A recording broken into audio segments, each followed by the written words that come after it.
What up, everybody? What up, everybody? What up, everybody? Welcome back to another episode of AC Reviews the World. And I am your host, AC the Engineer. And what episode we at?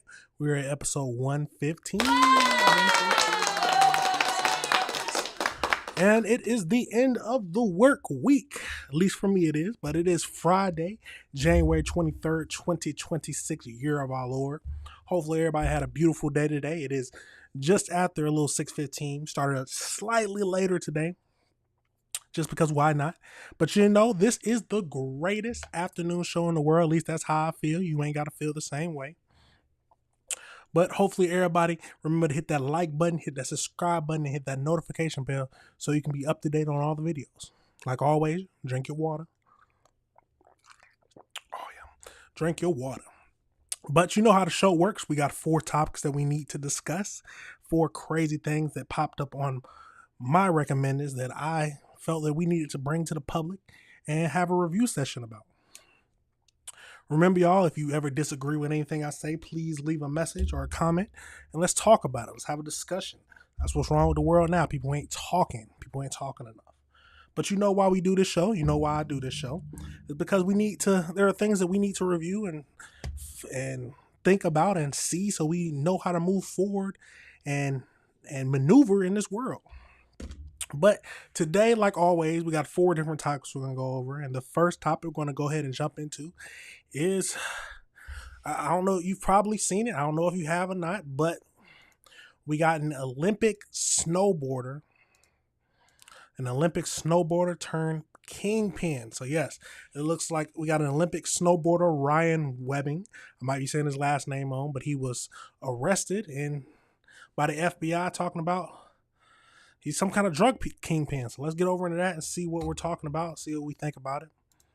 But let's jump into it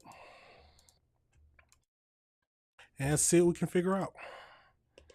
Remember, y'all, if you ever disagree with anything I said, remember leave a comment, y'all. Leave a comment. Let's go into it.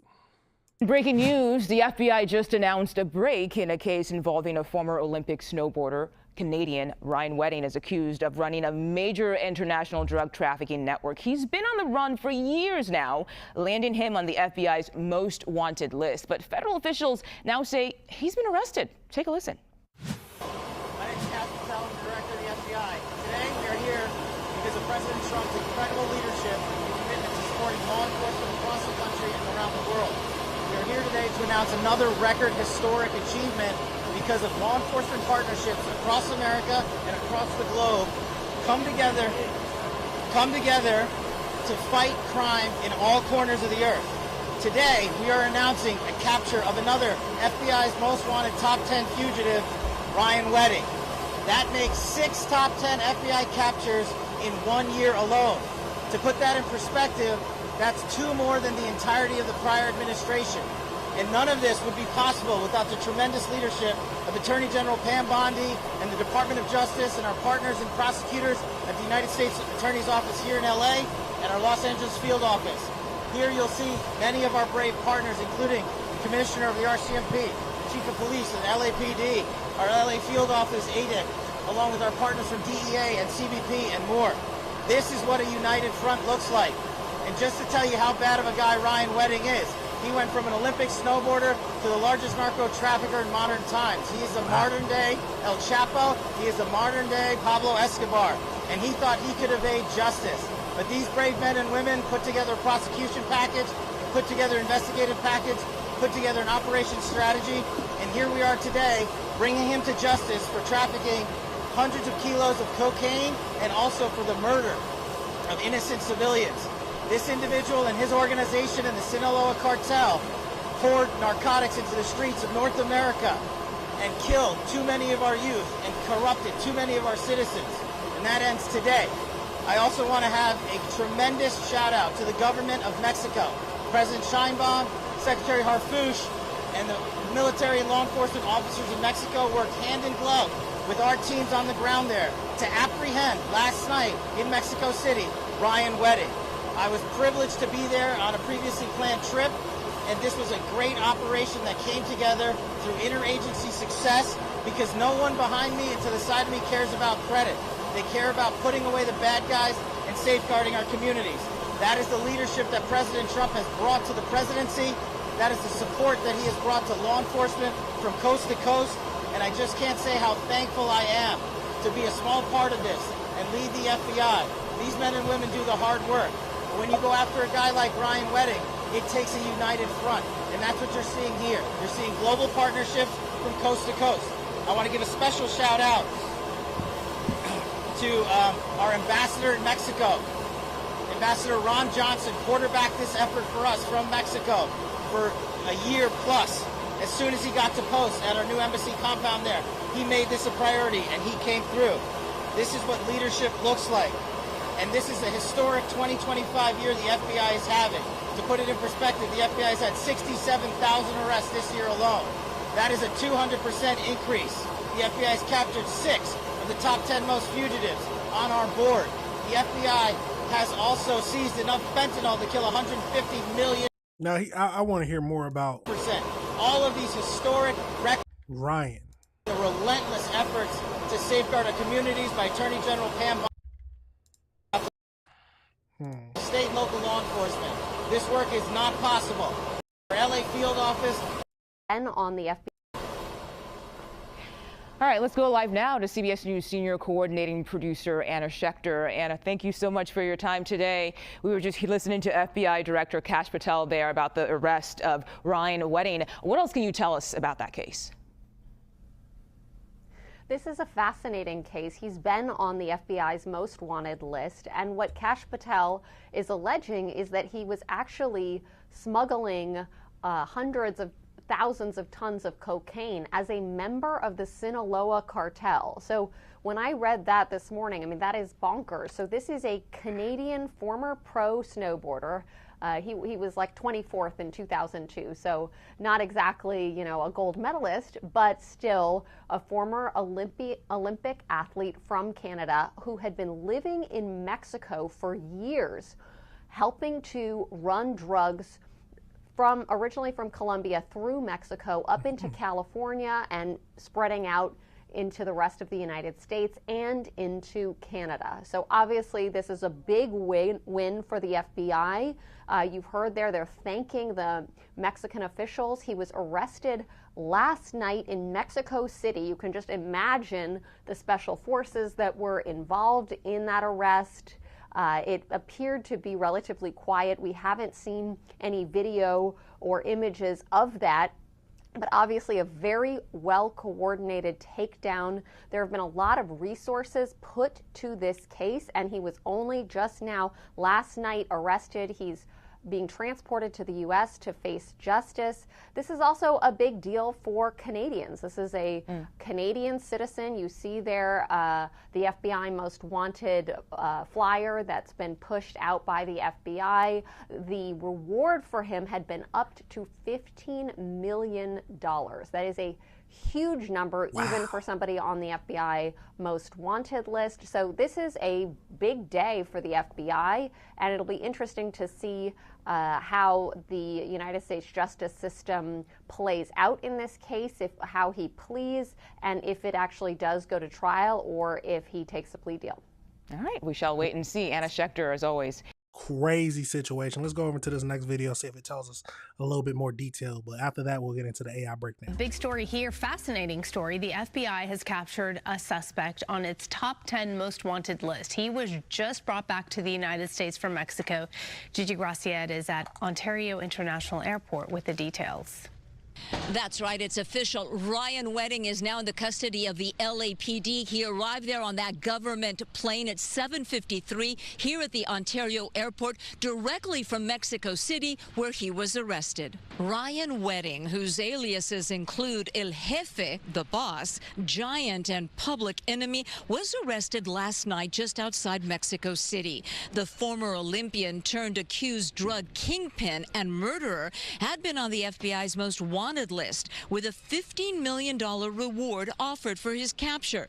Wedding accused of running a major transnational drug trafficking network that the FBI says shipped tons of cocaine from Colombia through Mexico into Los Angeles and then onto Canada. He's also accused of ordering hits on rivals, with multiple murders now attributed to him, including the shooting deaths of 2 members of a family in Ontario, Canada, back in 2023, reportedly in retaliation for a stolen drug shipment from Southern California.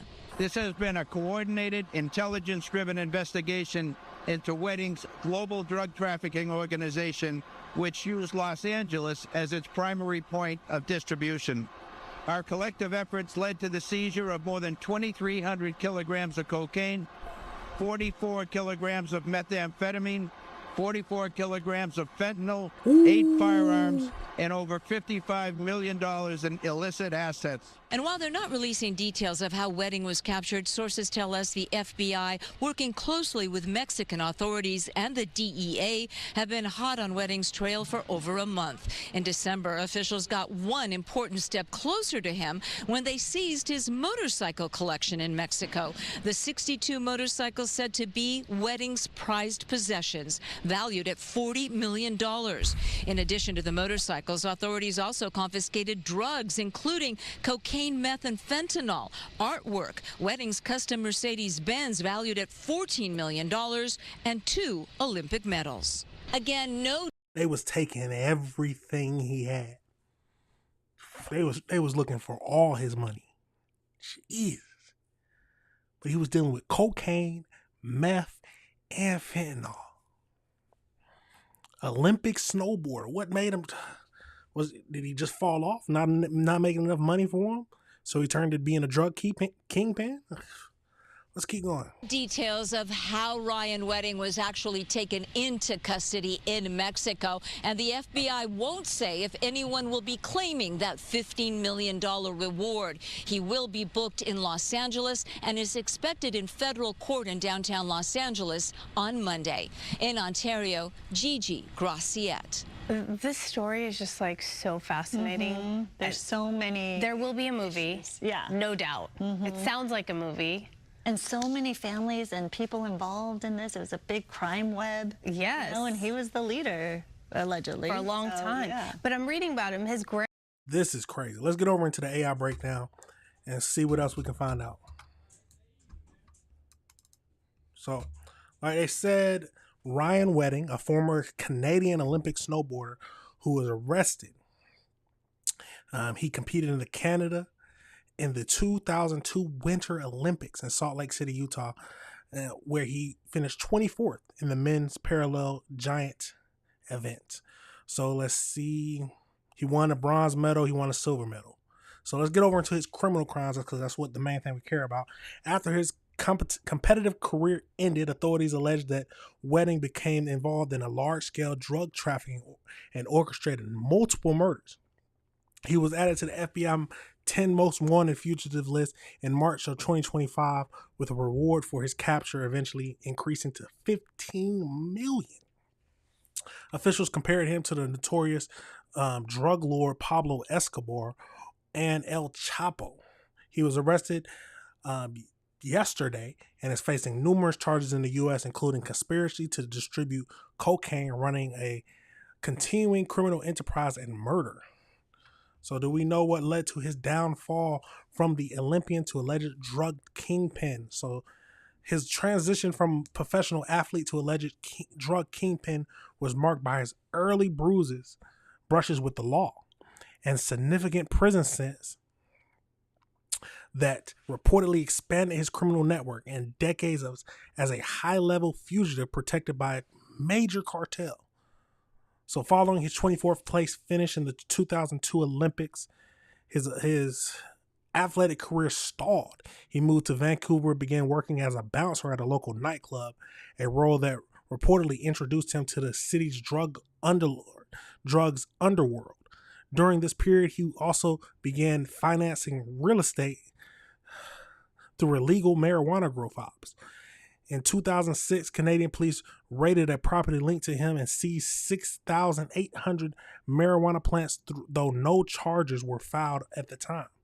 His first conviction, so his first major downfall, occurred in June of 2008 when he was arrested in San Diego during an FBI sting operation. The crime, he attempted to purchase 24 kilograms of cocaine from an undercover agent. Woo!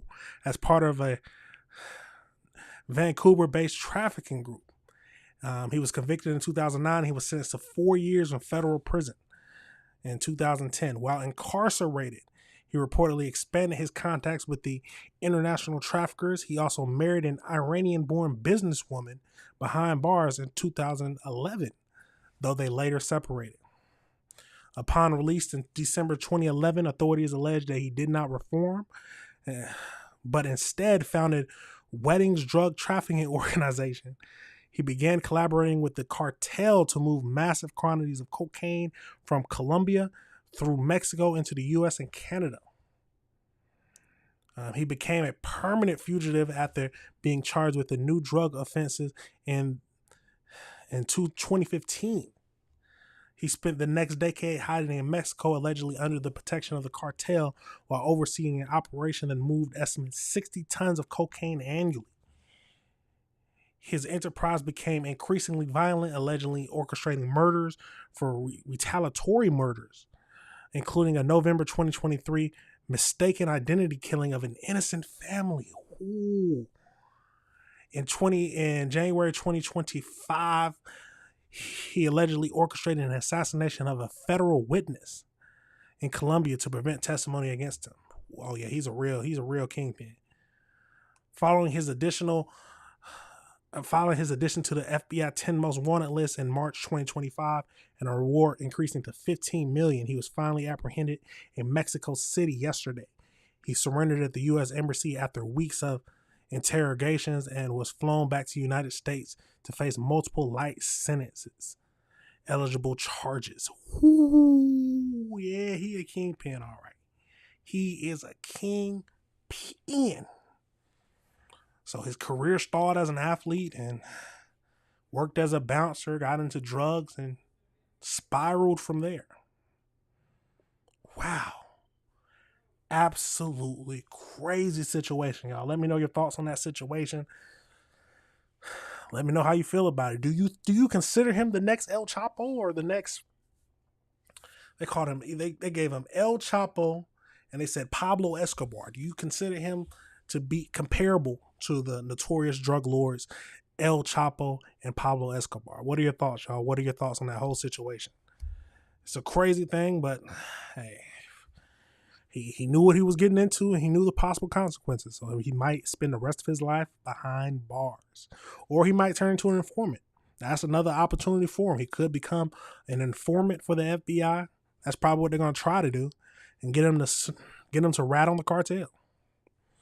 But let me know your thoughts on that, and let me know if you disagree with anything I say. Do you think he's going to turn into a rat or an informant? The better choice of words.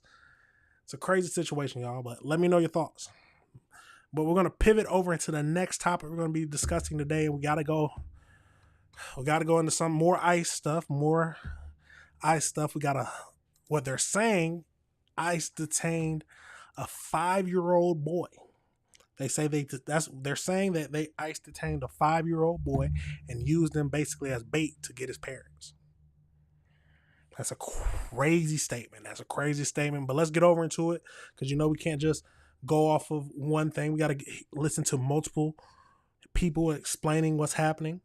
But let's get over into it and see what we think about this whole situation and see what we can learn from it. Let's get into it. All right, let's jump to another one of our top stories this Friday. ICE operations in Minnesota continue to spark unrest. Just this week, a father and his 5-year-old son were detained. A lawyer for the family and school officials told us they believe ICE agents used that kid as bait to try and lure more of his family members out of their home. CBS News Homeland Security correspondent Nicole Skanger joins us from Minneapolis with more of her reporting. Nicole, good morning. What can you tell us about this incident? Yeah, good morning, Errol. Those school officials that we spoke with yesterday were there on the scene. They told us they watched the mother sob as she saw her husband and her son being taken away by ICE agents on their way back from school. A lawyer for the family told us that the two are being held at a family detention center in Dilley, Texas. But with them across state lines, the lawyer for the family says it's very difficult to reach them and hear from them.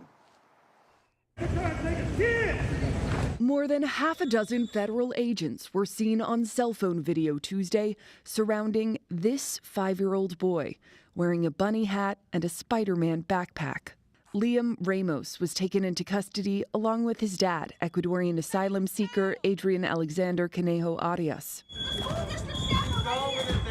The preschooler was the 4th student from the Columbia Heights Public School District to be detained by immigration officials in the past week. Over the last few weeks, ICE agents have been roaming our neighborhoods, circling our schools, following our buses, coming into our parking lots multiple times, and taking our kids. In a statement, the Department of Homeland Security said ICE did not target a child, adding he was, quote, abandoned by the father who fled on foot after officers tried to arrest him, and further added that Conejo Arias wanted the child to remain with him once he was detained. DHS also said they attempted to reunite the child with his mother, but she refused to take custody. But according to school board chair Mary Granlund, that's not how it happened. She says she saw it herself. Somebody else saw me and said to the agents, "School is here. The school is here. They can take him." And I said, "Yes, I'm here. I am here. I can help with that." You offered to take him, and you saw ICE agents drive away with the 5-year-old boy. Now, my question is can the school take responsibility for the minor? I don't know the law about that, but I don't know if they can just, if anything happened, like if it wasn't even ICE, if it was police and it involved the child, I don't think they could just hand them over to the school. But I might be wrong. Let me know if you think I'm wrong, but let's get into it. Well, what are they supposed to do? Are they supposed to let a 5-year-old child freeze to death? Yesterday, Vice President J.D. Vance visited Minnesota, imploring state leaders to de-escalate. What is the federal government's role in turning down the temperature? What I do think that we can do is, working with state and local officials, we can make the worst moments of chaos much less common, and all they've got to do is meet us halfway. And according to the family's lawyer, Liam and his father entered the country in 2024 at the Brownsville border crossing. That's in South Texas. They submitted an asylum claim through what's called the CBP One app, and they were going through the regular steps as part of larger immigration processing. Now, here in the Twin Cities. Hold on. What year did they say? Moments of chaos much less common, and all they've got to do is meet us halfway. And according to the family's lawyer, Liam and his father entered the country in 2024 at the Brownsville border crossing. That's in South Texas. They submitted an asylum claim through what's called the CBP One app, and they were going through the regular steps as part of larger immigration processing. Now, here in the Twin Cities today, several businesses have another day of protests planned. But Errol, with temperatures dropping, it is cold out here. Yeah, we'll keep our eyes fixed closely to what happens in Minneapolis. Now, that's a crazy scene. You got some people saying that they used them as bait. They got some people saying that, and then you got the other people saying that no, he was abandoned. They tried to give him to the mother. The mother wouldn't take him. The father wanted the son with him. And then I was initially thinking that it was the father was illegal, but the son was born here. But it seems like they both came in seeking asylum. This is a crazy situation. Let's go over to this next video and see what else we can learn. So operations continue unabated here in Minneapolis. Several illegal alien criminals taken off the streets yet again over the past 24 hours. Again, that is what we're here to do, and we're not going to be deterred in doing that. We are going to take these illegal aliens off the street and make America a safer place, make Minneapolis a safer place. Again, that is why we're here. Now, the 5-year-old yesterday, some of you had questions on the 5-year-old yesterday. That 5-year-old remains with his family. We say that again, remains with his family. We know that. That false media narrative that was pushed out yesterday was, well, it was false. It remains with his family.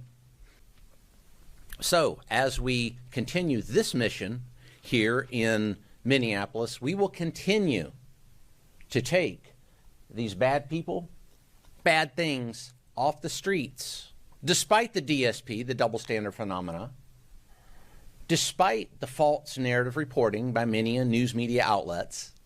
For us, every day is about public safety, not politics. It's a shame to see politicians and activists spreading fear in their own communities by creating a false narrative about what we do and who we are and who we arrest. The media and political activists have tried to deceive the American public about ICE and our operations. Yet again, they have failed, but the truth matters, and I'm here to tell you the truth about what we do. This week, ICRO conducted targeted enforcement operation to arrest Adrian Alexander Conejo Arias, an illegal alien who was released back into the interior of the United States by the previous administration. When officers approached Conejo Arias, he and his child were in a vehicle. Arias fled from law enforcement on foot, abandoning his child in the middle of winter in a vehicle. It's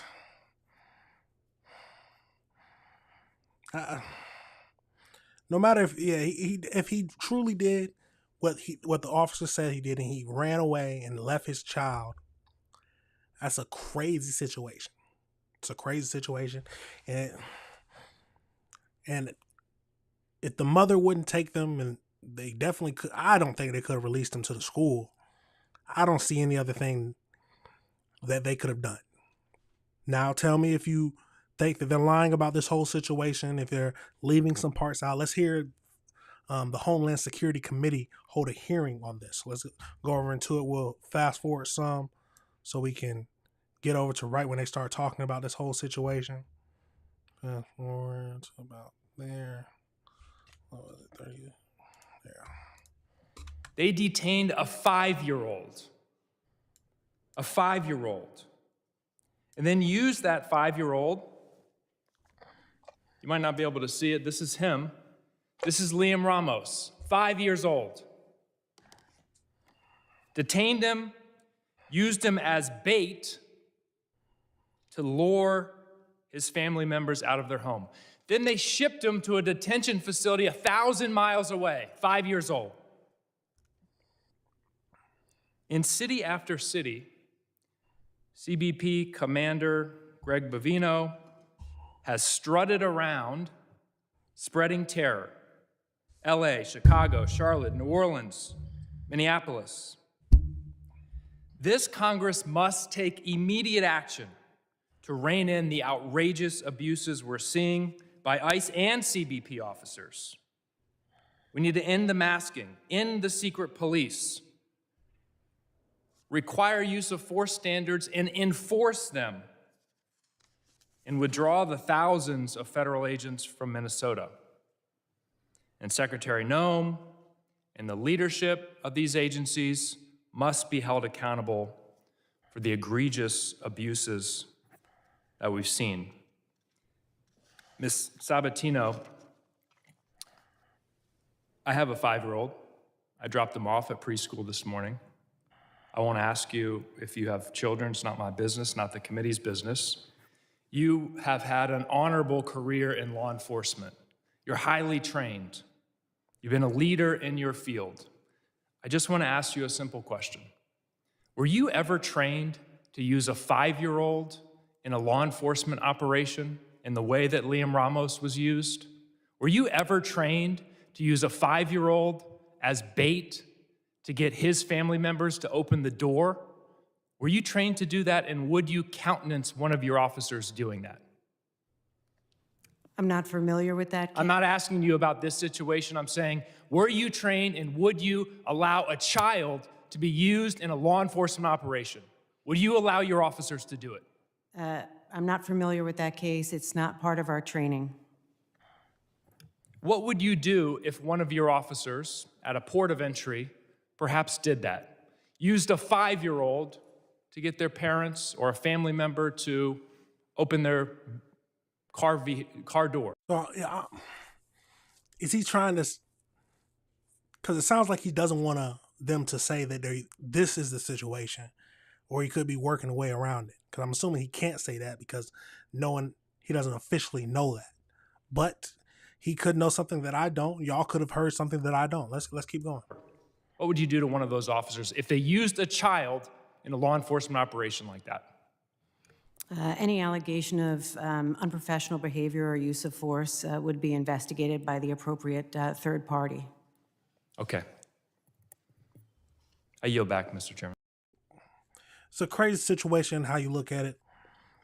What do you believe? What do you believe? Do you believe what the agents are telling us, that he fled after he was encountered by ICE or stopped by ICE? He fled and left his child in the car. The mother didn't want to take him and they couldn't release him over to the school. Or are you going to believe what some of these other people are saying, that they used him as bait, that they separated him from their parents, and that they're not allowed to see him?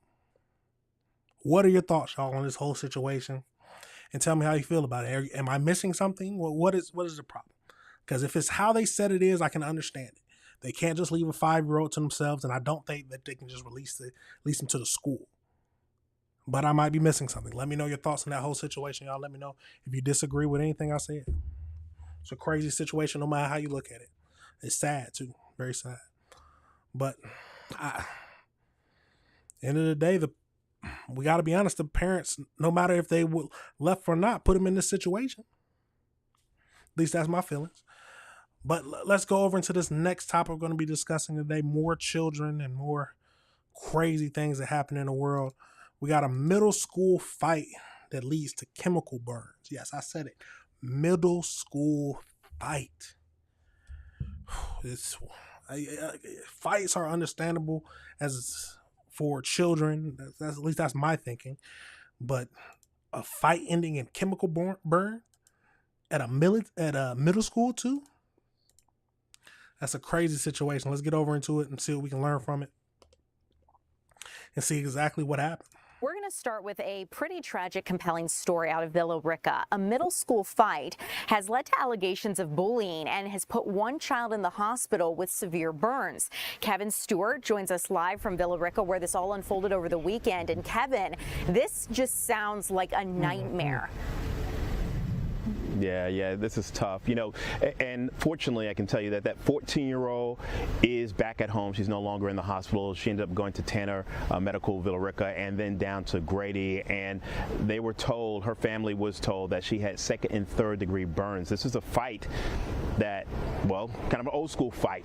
Was supposed to be with hands. We're talking about a bullying allegation here that's been going on for some time, I understand. But it went to the next level this past Saturday afternoon. And you see the video. Apparently, some type of... Let's back that up just a tad bit. Wow. Family was told that she had 2nd and 3rd degree burns. This is a fight that, well, kind of an old school fight. Was supposed to be with hands. We're talking about a bullying allegation here that's been going on for some time, I understand. But it went to the next level this past Saturday afternoon. And you see the video. Apparently, some type of liquid that burned, the mom referred to it as a chemical, was thrown on her child. And you see the burns that are on her neck and the top of her back and along her shoulders. A very painful situation for this child. She says that this has been going on for about 6 months, this bullying here in Villa Rica. And it's not just here in the neighborhood, but actually goes back to Villa Rica Middle School, where they all go to school. And she says she's tried to address this with the school, but has not had much success. I want you to take a listen to... Now, let me say something first of all. First of all, I don't think children should be bullying anyone. Will it happen? Most likely. Because... We can be honest, some children can be horrible a-holes. We got to say how it is. Now, first things first, Always tell your kids to stand up to the bully. At least that's my opinion. Tell somebody, and if that doesn't help, then you got to stand up to them. But when it gets to something where they're throwing chemicals at the kids, and that goes way past anything that the school should take care of. That is, police need to be involved, and whoever threw acid, used a weapon, needs to be held responsible for it. If you start doing stuff like this, they have to be punished, and punished severely so they won't do it again. At least that's my thinking. But let me know if you disagree. Her mom, Aspen Clark. My kids to never place your hands on anybody, but also defend yourself at the same time. So in this situation, the kids continue to come out here in the subdivision and arbors to bully and to pick, even knocking on my door. And at this point, I think what happened, it made it escalate because she had to defend herself. She felt like she needed to defend herself because she couldn't walk away because it was too many. She wasn't a threat to the other girl. At this point, she was just on standby. As you can see in the video, once the fight started, that's when the little girl got the mug and she splashed it on her. So she was never a threat to that little girl.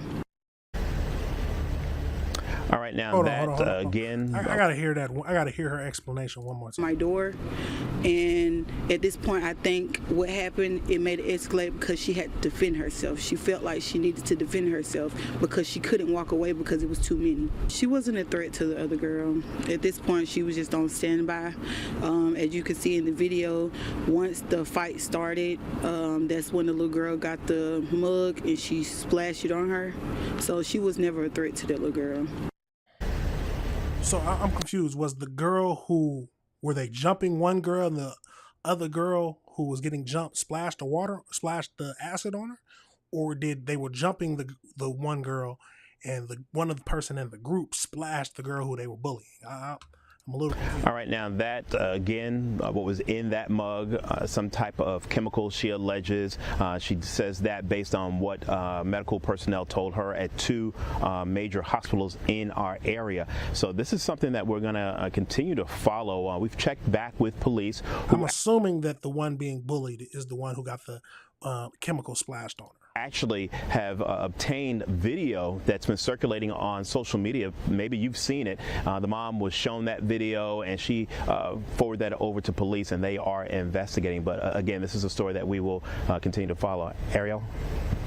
You know, I have so many questions run through my head, which is, first of all, where does someone even get acid or chemicals for an attack like this? Like that, I mean, I'm sure that's something investigators are looking into, but you just think about, as you described, it was supposed to be an old-fashioned fight, and it's like, are those days behind us? Is this what people are fighting with these days, what kids are using? Yeah, you know, I talked to the mom and I said, you know, let's be honest, kids are going to fight, you know, not that anyone wants to condone fighting or anything like that, but usually how we used to think of fights, and it depends on how old you are, how even more likely this was, but sometimes we used to just be a hand fight. You know, we just fight with our hands and whoever wins, that's the end of it. But now you have examples of people taking it that much further. You know, thank God there was no weapon like a gun, but the fact that the mom says she believes there was some type of a chemical in hot water or something along those lines, and it was thrown on her. And she says that her daughter actually received a message from one of the alleged assailants that said, "Now you're burning," something to that effect. Awful, Kevin, just horrible. You know, I mean, it's a new age, especially with social media too. That's a different level of bullying. You're already about to jump her and then you throw acid on her. This is a crazy situation, and the kids need to be charged, maybe even as adults, because this is crazy.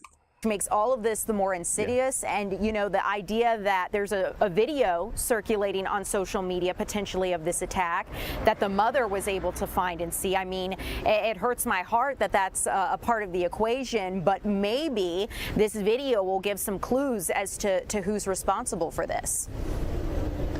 Yeah, and that's something else that we did talk about, and I think, you know, again, a generational thing here. Many young people put a lot of stuff on social media, which does allow people to track these things, and obviously police are do have that video and are looking at that video and are checking all of this out to see how this began and to see if there will be any charges in this case.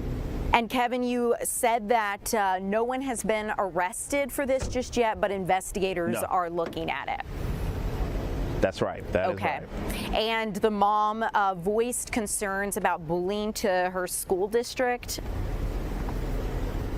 Yeah, that is something else that bears following up on, because obviously today being a holiday, we can't get any comment from the Carroll County school system. But yes, she says that she has gone to administrators at Villa Rica Middle School, tried to get a meeting with parents to try to see if they can work this out, and it hasn't gone anywhere. She hasn't seen any satisfaction. That's why she's so disappointed that this happened. And you heard in the soundbite that we just played that she says, hey, I teach my children not to fight unless someone fights them, to defend themselves. And now she's feeling kind of awkward about that whole situation, how the fight and all the middle school drama ended up someone attacking her child allegedly and throwing something as dangerous as what may be a chemical or something super hot that burned her skin. Yeah, Kevin, you know, I mean, how do you defend against that kind of attack? Just awful. Real quick, some people in our TikTok comments are asking where this unfolded. So if you're streaming with us, we're in Georgia, and Villa Rica is the town where this unfolded. And what county is Villa Rica in, Kevin, for those asking? We're in Carroll County. We're actually very close. Villa Rica, part of it is in Douglas County, part of it is in Carroll County. We're actually off of Villa Rica Mirror Lake Parkway, which is the Cleghorn Anderson neighborhood, which has been another controversy all to itself with some development here. But that's where we are. This is a new complex here, as Villa Rica is a fast-growing area in our area. Okay, awesome. Kevin, thanks for clearing that up. And for those of you streaming. Now let's go over into the AI breakdown, because we need more information. I need more information to hear about, because this is a crazy situation. So let's get over into it. So as they know, let's get into it. So January 2020, a 14-year-old girl in Georgia suffered a 2nd-degree and 3rd-degree chemical burns during a fight that occurred off campus at an apartment complex.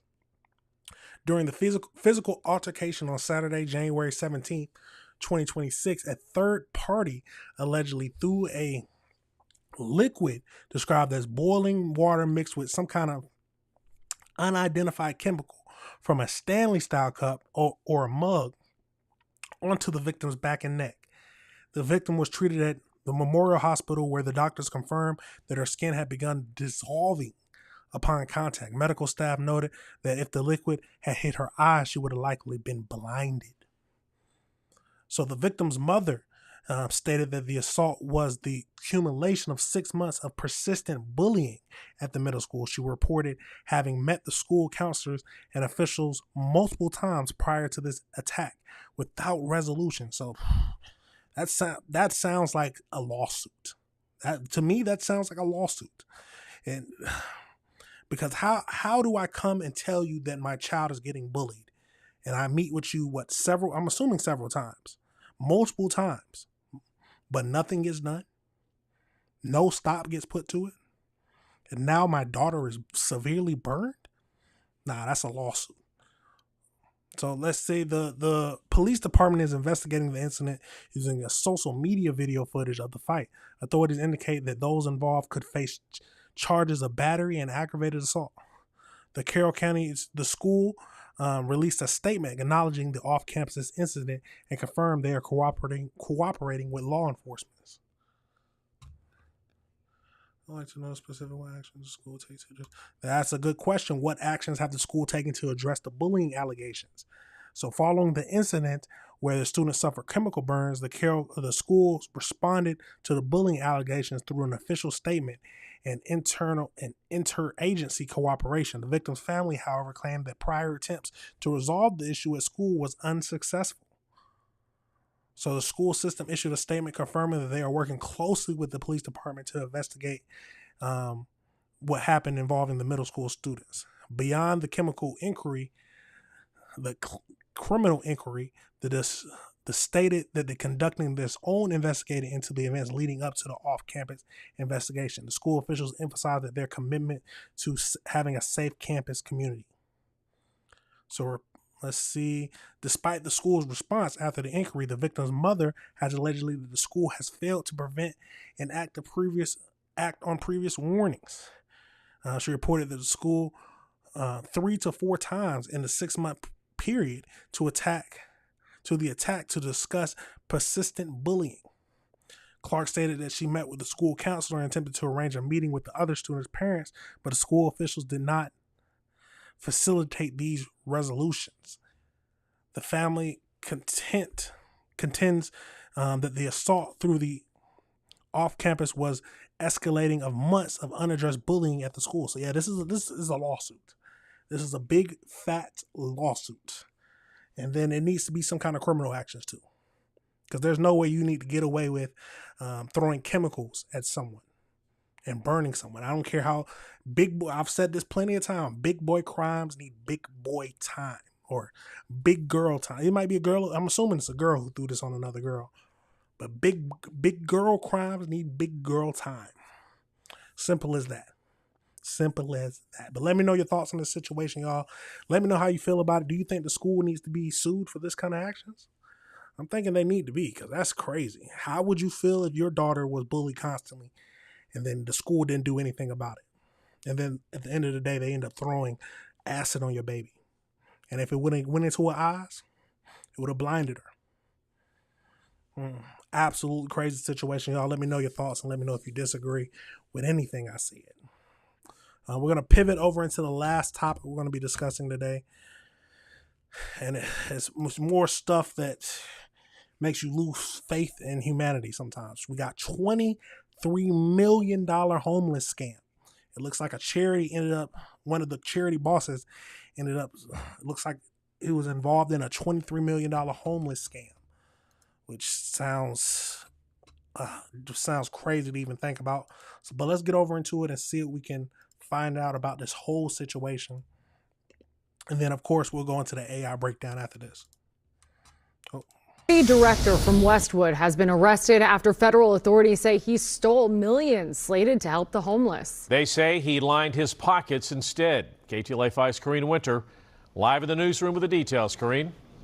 Well, Sam and Glenn, the Homelessness Fraud and Corruption Task Force announcing this huge arrest today. Officials say that the executive director at the center of this case misused taxpayer funds intended to help some of LA's most needy individuals.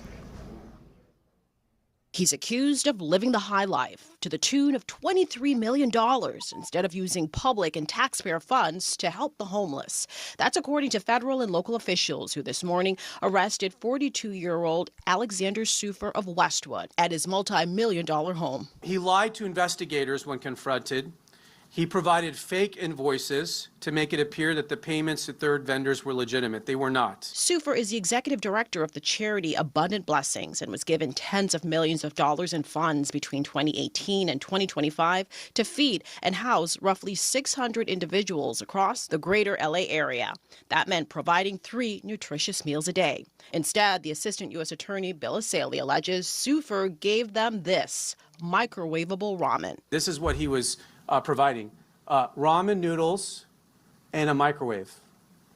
And he was pocketing the rest of the money. The money was not intended for ramen noodles to be microwaved and fed to the homeless. He was supposed to provide nutritious meals. He pocketed the rest of the money. He probably spent $100 you see in that picture, and he pocketed the rest of the money. Investigators provided photos of some of the high-priced items Sufer got for himself and family, including the purchase of a $7 million Westwood home, a $125,000 Range Rover, luxury vacation trips to places like Hawaii and Florida. Other expenses included private school tuition for his kids and a nearly $500,000 vacation home in Greece. Sufer allegedly lied to the Los Angeles Homeless Service Authority clarity on how he was directing the money. This is a case full of lies, deceit, and pilfering money intended on addressing one of the most prolific problems in Los Angeles County. There is not just a federal investigation, but one at the local level that District Attorney Nathan Hochman outlined. The DA's office conducted an independent parallel investigation with the U.S. Attorney's Office, with both having overlapping jurisdiction in this case. At the federal level, Sufer is facing wire fraud charges. At the local level, his charges include forgery, where he faces up to 17 years in prison. Rather than admit that he did something wrong and hand the money back, he doubled down on his crimes, first stating that he actually provided this money. Then he tripled down on his crimes, submitting fake invoices. And when he's confronted by the auditors about the fake invoices, he quadruples down and submits different fake invoices. Officials say they've investigated 2 other alleged fraud cases regarding funds meant for the homeless that were misused, with these defendants also facing steep charges. Now we have reached out to the Los Angeles. Back that up a tad bit. Look, so we got Cody Holmes, $25.9 million. Stephen Taylor, over $16 million. And then we got Alex Scoffer. I might be saying that last name wrong, but it doesn't matter. Over $23 million. All this money was supposed to go help the homeless, but instead it was lining people's pockets. They were feeding them ramen noodles instead of a hearty, nutritious meal. Ramen noodles, what college students eat, just because they broke. Let's keep going and finish up this video. Now we have reached out to the Los Angeles Homeless Service Authority for comment. They have not yet responded. Sufer is expected to make an initial court appearance in Santa Ana sometime this afternoon. That's the very latest in the news. A crazy situation, and these are the people who you have to look out for. You cannot. They take the money from the homeless. They're supposed to be leading a charity, but they take the money from the homeless. So let's go into the AI breakdown. So 42-year-old Alexander Scoffer, the executive director of South Los Angeles charity Abundant Blessings, is charged with orchestrating a $23 million scam involving taxpayer funds meant to house and feed the homeless.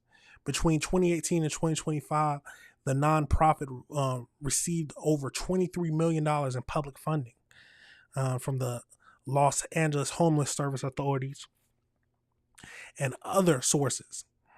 So at least $10 million was siphoned into his personal accounts to fund his lavish lifestyle. While the contracts required 3 healthy daily meals for over 600 participants, residents were reportedly fed only ramen noodles, canned beans, and breakfast bars. Yeah, the cheapest you can get. To hide the fraud, he created a fake board of directors and submitted bogus invoices for non-existent expenses. Authorities claim that the stolen tax dollars were used for his high-end personal expenses: a $7 million mansion, $125,000 Range Rover, $475,000 vacation property in Greece, private jet travel, stays at luxurious resorts, and private school tuition for his children. He was arrested at his Westwood home by federal task force, including the FBI and IRS. He faces wire fraud charges and a maximum of 20 years in federal prison if convicted. Officials stated that this part of ongoing crackdown of homelessness fraud. These are some of the worst individuals you can think of. They're supposed to be there for the homeless, feeding them. This is what our taxpayers are for. Tax money is for. People using this to help the homeless. But no, they use it to line their pockets. It's a crazy situation, y'all. But let me know your thoughts. Let me know how you feel about it. Should he get the full 20 years? Should he get the full $23 million fraud? Let me know your thoughts on this whole situation, y'all. Let me know if you disagree with anything I said. Absolute crazy situation, y'all. But this is the fraud and abuse that needs to be investigated and stomped out. At least that's my thinking. But that is it for the show today, y'all. Thank you for watching. I always want to say thank you for watching now. Thank you for watching later. Whoever tunes in, no matter if you do or not. The world is a crazy place, and this is why we have to review the world together. Now, remember, if you disagree with anything I said, please leave a comment. Let's talk about it. Let's have a discussion. Like I said, I always say this. I do not know everything. I might be misinterpreting something. So tell me if I'm wrong. The world is a crazy place, and we got to review the world together. Remember to keep your head on swivel, and these videos will be broken down so you can see the exact one that you want to. But that is it for now, y'all. You already know I got to play that outro. But that is the last show of the week. Remember, it's going to get cold out there. It's supposed to be a winter storm. If we got power, we will do the show. If we got power and internet, I got to have those two. Power and internet, we will do the show. If not, we will do a makeup show. But thank you for watching, y'all. You already know. That's it for now. I'll see y'all hopefully on Monday. Everybody stay warm now. Stay warm.